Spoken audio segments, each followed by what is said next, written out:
السلام علیکم خواتین و حضرات، میرے چینل پہ آنے والوں کو خوش آمدید۔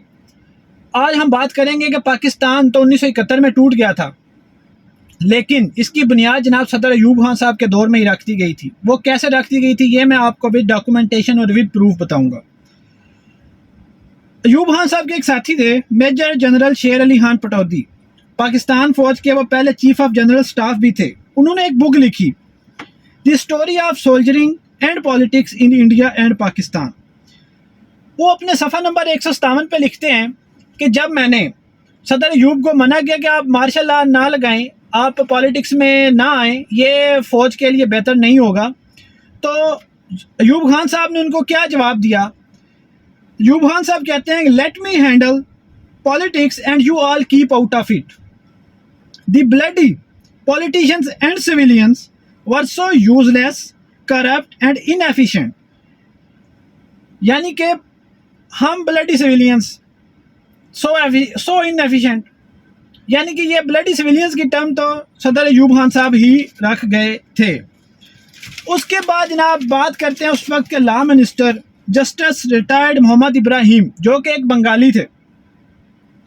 جب ایوب خان صاحب نے 1956 کا آئین توڑا جو کہ پارلیمانی آئین تھا، اور 1962 میں وہ ایک نظام لانا چاہتے تھے، صدارتی نظام، تب ابراہیم صاحب نے ان سے بولا کہ ایسا نہ کریں، پاکستان ٹوٹ جائے گا۔ یہ بات انہوں نے اپنی ڈائری میں لکھی، ڈائریز آف جسٹس محمد ابراہیم، جس کو جناب ایک کمپائل کیا ہے جناب صوفیہ احمد صاحبہ ہیں، اور صاحبہ کہہ رہے ہیں ہم، ہاں صاحبہ ہی ہیں، صوفیہ احمد صاحبہ نے اس ڈائری کو کمپائل کیا، اور یہ پاکستان میں آپ کو اویلیبل ہے۔ تو یہ ایک بنگالی وزیر قانون صدر پاکستان جنرل ایوب خان صاحب کو سمجھا رہے ہیں کہ ایسا نہ کریں، پاکستان ٹوٹ جائے گا۔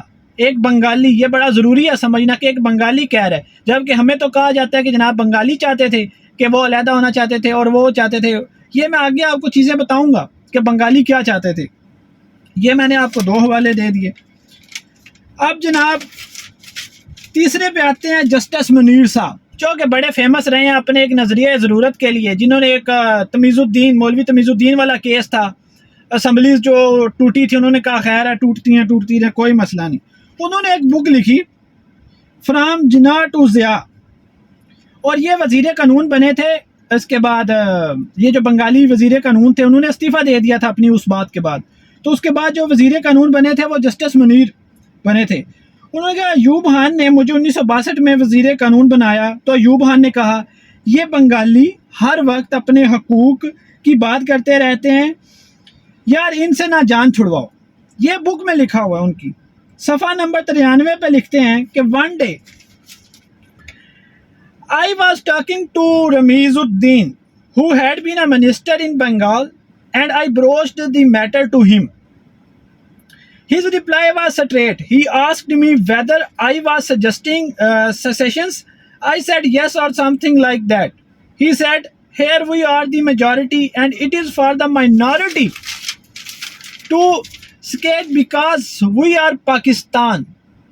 تو بنگالی جناب جو تھے منسٹر، انہوں نے کہا کہ ہم ہیں پاکستان، ہم 56% ہیں، آپ ہیں 44%، تو یہ مائنورٹی کے لیے جو ہوتا ہے کہ وہ اگر علیحدہ ہونا چاہتے ہیں تو وہ ہو جائیں، ہم تو نہیں ہو رہے، ہم ہیں پاکستانی۔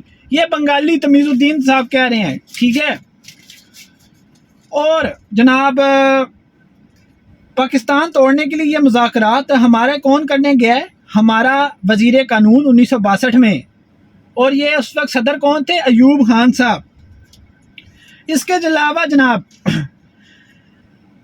ایک بک ہے English, the end and the beginning of Pakistan 1969-1971۔ اس میں ایوب خان صاحب کا ایک انٹرویو پبلش کیا گیا، جو کہ انٹرویو ایوب خان صاحب نے دیا تھا the Daily Telegraph London کو 1 اپریل 1972 میں۔ اس میں فرماتے ہیں صدر ایوب خان صاحب کہ I had planned to offer independence to East Pakistan but certain things came in the way. اب آپ اندازہ لگا لیں جناب، اب آپ اندازہ لگا لیں کہ ہمارے جو صدر پاکستان جناب صدر ایوب خان صاحب تھے، وہ کیا چاہتے۔ اب سوال یہاں پہ اٹھتا ہے کہ اس میں عالمی طاقتوں کا کیا کردار تھا پھر؟ عالمی طاقتوں کا رونا کیوں رویا جاتا ہے ہسٹری کی بکس میں؟ 1962 میں بنایا گیا بنگلہ دیش کو علیحدہ کرنے کا یہ منصوبہ تو جنرل ایوب خان صاحب کا بنایا ہوا لگ رہا ہے. اگر حماس جیسی چھوٹی سی ایک آرگنائزیشن فلسطین کے حق کے لیے کتنے ہفتوں سے لڑ رہی ہے اور پاکستانیوں نے 13 دن میں ہی 1971 کی جنگ میں سرنڈر کر دیا. آپ میری بات کو سمجھ رہے ہیں؟ آپ کو سمجھ آ رہی ہے کہ ایک چھوٹی سی آرگنائزیشن اتنے مہینے سے اوپر ہو گیا وہ جو ہے ریزسٹ کر رہی ہے، لیکن پاکستانی فوج جو کہ ویل آرگنائزڈ ہو چکی تھی 1971 تک، ایئر سٹرائک بھی تھی اس ٹائم ہمارے پاس، سب کچھ تھا، لیکن ہم نے سرنڈر کر دیا. تو چیزیں بڑی سوچنے والی ہیں. میں آپ کی عدالت میں یہ سوال رکھتا ہوں کہ کیا عالمی طاقتوں کا کردار تھا، کیا انڈیا کا کردار تھا، یا کہ ہمارا سب سے زیادہ کردار تھا؟